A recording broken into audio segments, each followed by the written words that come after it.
오늘 말씀 마가복음 9장 천국을 향해 가는 삶입니다. 예전에 자연과학 시간에 현미경으로 미생물을 본 적이 있었습니다. 그때 저는 그것을 보고 세상이 달라 보였습니다.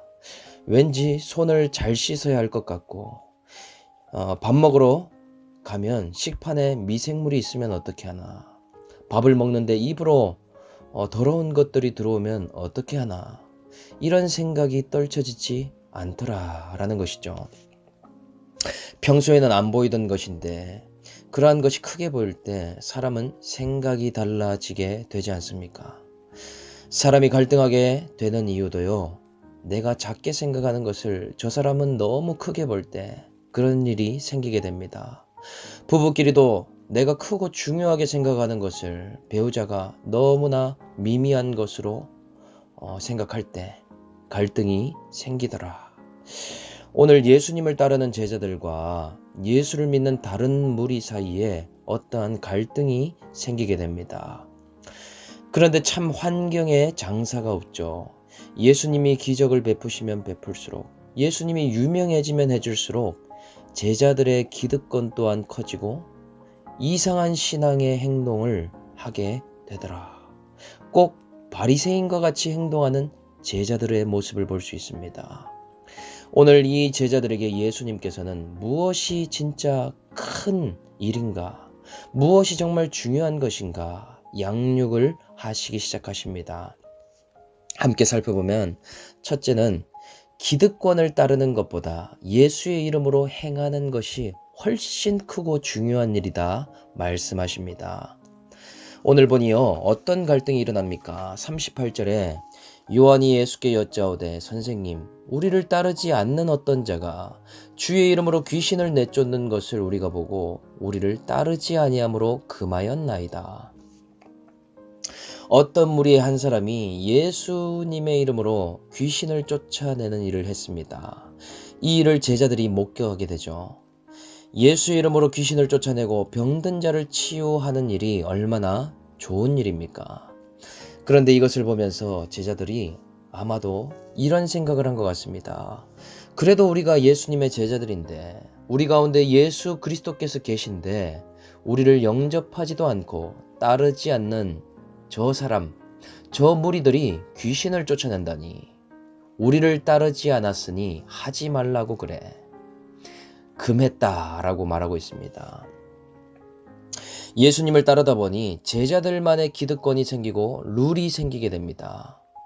예수님의 제자들의 눈에는 자기들의 질서와 해오던 대로 하는 것이 너무나 크고 중요한 일이더라는 것이죠. 제자들이 보기에 자기들을 영접하는 것이 큰 일입니다. 자신들을 인정해주고 지켜 세워줘야 합니다. 그렇지 않으면 그들이 무엇을 행하든 다 금지하려고 했다라는 사실이죠. 정말 환경에 장사가 없지 않습니까? 예수님이 흥할수록 자신들도 모르게 기득권과 배타주의에 빠지게 되어 있더라라는 사실입니다. 보면 볼수록 전혀 그럴 것 같지 않은 제자들에게 바리새인의 향기가 느껴지지 않습니까? 그만큼 기득권이 무섭더라. 그런데 예수님께서 진짜 무엇이 크고 중요한지를 알려주십니다. 39절에 예수께서 이르시되 금하지 말라, 내 이름을 의탁하여 능한 일을 행하고 나를 비방할 자가 없느니라. 40절, 우리를 반대하지 않는 자는 우리를 위하는 자니라. 이 말이 무슨 뜻입니까? 그러니까 제자들이 생각한 룰대로 따르는가 안 따르는가, 그들이 우리를 영접하는가 안 하는가, 제자들아, 너희는 그런 것에 관심을 갖지 말고 그것보다 그들이 예수 그리스도인 내 이름으로 행하는가에 더 주목해라. 그것이 맞다면 그들은 나를 따르는 자들이니 나를 반대하거나 비방치 아니할 것이니라. 이렇게 말씀하신다는 것이죠. 이렇게요, 우리의 신앙의 모습 가운데도 이러한 제자들의 모습과 비슷한 모습이 있지 않습니까? 중요하지 않은 전통과 관습과 룰을 크게 보고 중요하고 크게 봐야 할 부분을 정작 작게 보는 모습들이 있죠. 교회나 공동체 주인이 예수님이시고 교회마다 공동체마다 토양이 다르고 전통이 다른데 어떤 룰을 정하면 그것을 예수의 이름을 따르는 것보다 그 전통과 룰이 중요하다고, 그것이 훨씬 크고 중요한 일이라고 말한다는 것이죠. 우리의 눈에 보기에 그것이 걸림이 되냐 안 되냐, 이런 기준과 판단을 가지고 신앙을 평가하는 이상한 기득권 현상이 일어나더라라는 것입니다. 그래서 그것이 덕이 되는가 안 되는가, 교회의 주인이 사람이 아닌데 자꾸 사람이 어떠한 것을 평가하고 금하도록 하는 이상한 일이 일어나고 있더라. 그런데 주님은 전혀 그렇게 생각하지 않으십니다. 저와 여러분들에게는 그런 관점이 있다면 내려놓아야 되더라. 그런 관점이 은혜 받는데 하나도 도움이 되지 않습니다. 도리어 기득신앙을 가져서 더 은혜와 멀어질 수밖에 없는 길로 걸어가게 됩니다. 그렇다면 무엇이 정말 중요합니까? 그 사람이 예수의 이름을 따르는 자인가?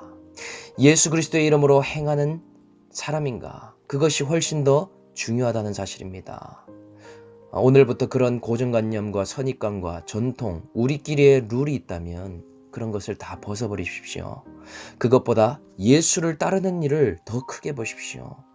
그 사람이 예수의 이름으로 믿고 살아간다면 우리가 다 하나님 나라의 가족이 아닙니까? 킹덤 패밀리 아닙니까? 그것이 우리가 봐야 되는 사실이더라.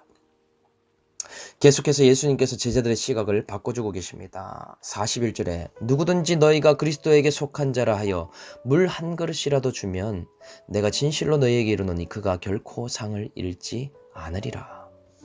우리가 너무나 잘 아는 말씀이죠. 만약 너희를 영접하고 너희에게 물 한 그릇을 주는데 그 행위마저도 예수 그리스도의 이름으로 한 일이라면 그 일이 엄청나게 큰 일이고 상을 잃지 않은 일이다 라고 말씀하고 계십니다. 제자들은 누가 권세가 큰가, 누구를 따르는가, 이런 것들을 크게 보고 있는데 예수님은 전혀 다른 것을 크게 보십니다. 귀신을 쫓는 것이 너희들은 커 보이냐? 귀신을 쫓지 않아도 내 이름으로 소자에게 물을 주면 그것 또한 어마하게 큰 사건이다. 그 사람은 천국에서 그 상을 결코 잃어버리지 않을 것이다. 저와 여러분들이 크게 생각하는 것이 아주 작은 일일 수 있습니다. 우리의 눈에 작게 보이는 소자에게 예수님의 이름 때문에 행한 일이 있다면 그 일은 대단한 일이라는 것이죠.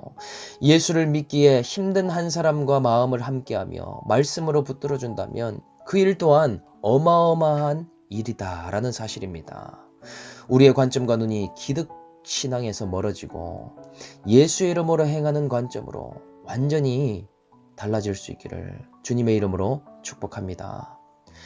두 번째, 예수님께서 말씀하시는 것은 너는 남의 허물을 받지만 너의 죄의 문제가 훨씬 크고 중하다라고 말씀하고 있다는 사실입니다. 42절부터 무시무시한 이야기가 나오고 있죠. 42절에 실족하는 죄를 범하면 연자맷돌을 목에 매어 바다에 던지는 것과 같고, 43절에는 네 손이 범죄하면 그 손을 찍어버리는 게 낫고, 44절에 발이 범죄하면 발을 찍어버리고, 47절에 눈이 범죄하면 눈을 뽑아버리라 경고하고 계십니다. 왜 예수님은 제자들을 양육하시다가 갑자기 이런 무시무시한 이야기를 하고 계신 것일까? 이 이야기는 지금 예수님의 말씀처럼 실제로 그렇게 도끼로 자신의 몸을 자해하라 라고 말씀하시는 이야기가 아닙니다. 실제로 연자맷돌을 사람 목에 매어서 던지라 하고 있는 말씀이 아니더라는 것이죠. 손으로 도둑질을 했을 때 도끼로 손을 찢고, 눈으로 범죄했다면 눈을 뽑고, 다리를 찍어서 지옥을 면해라, 그런 이야기가 아니라는 사실입니다.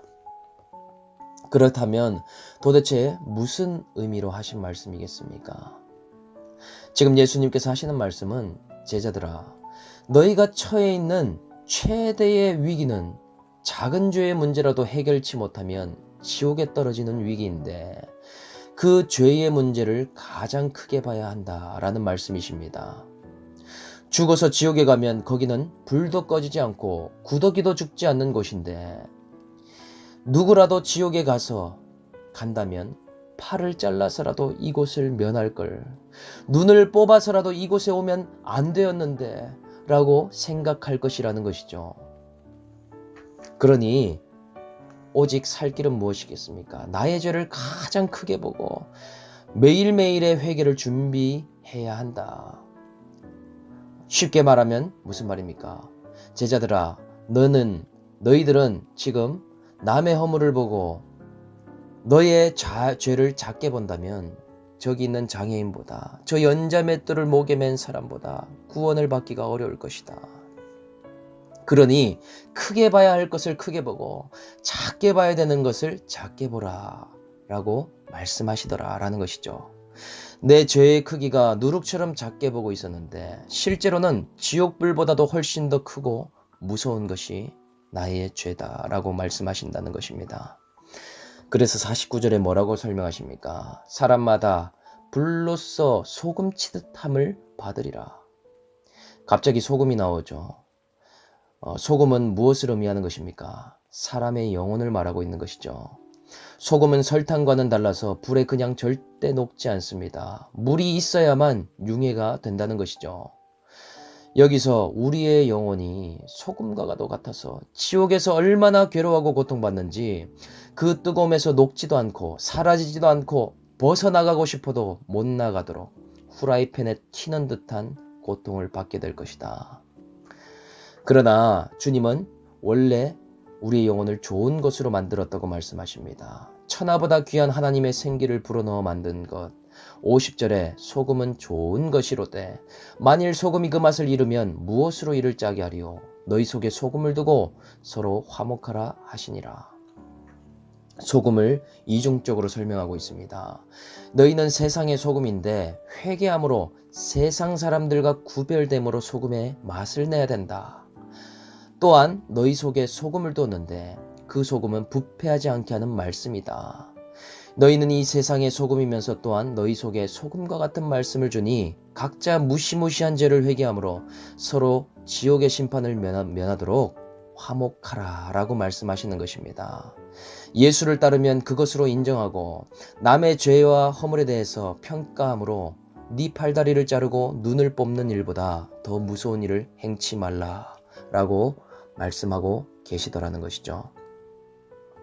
여러분 오늘 우리의 각자의 삶 가운데에 한번 묵상해 보시기를 바랍니다. 나는 기득신앙입니까? 비기득신앙입니까? 내가 인정하고 싶지 않은 그 사람을 바라보는 것이 룰과 전통을 따르지 않기 때문입니까? 예수를 제대로 따르지 않아서입니까? 팔다리를 자르고 눈을 뽑는 일보다 무서운 회개를 게으르려 하는 일과 남의 허물을 크게 보는 일 둘 중에 무엇을 행하고 있습니까? 오늘 2월의 마지막 날 이 소금과 같은 말씀을 통해서 먼저는 무시무시한 내 죄를 회개하고 예수를 따르면 남을 인정해주며 화목할 수 있는 오늘 하루가 되시기를 주 예수의 이름으로 축원합니다. 아멘.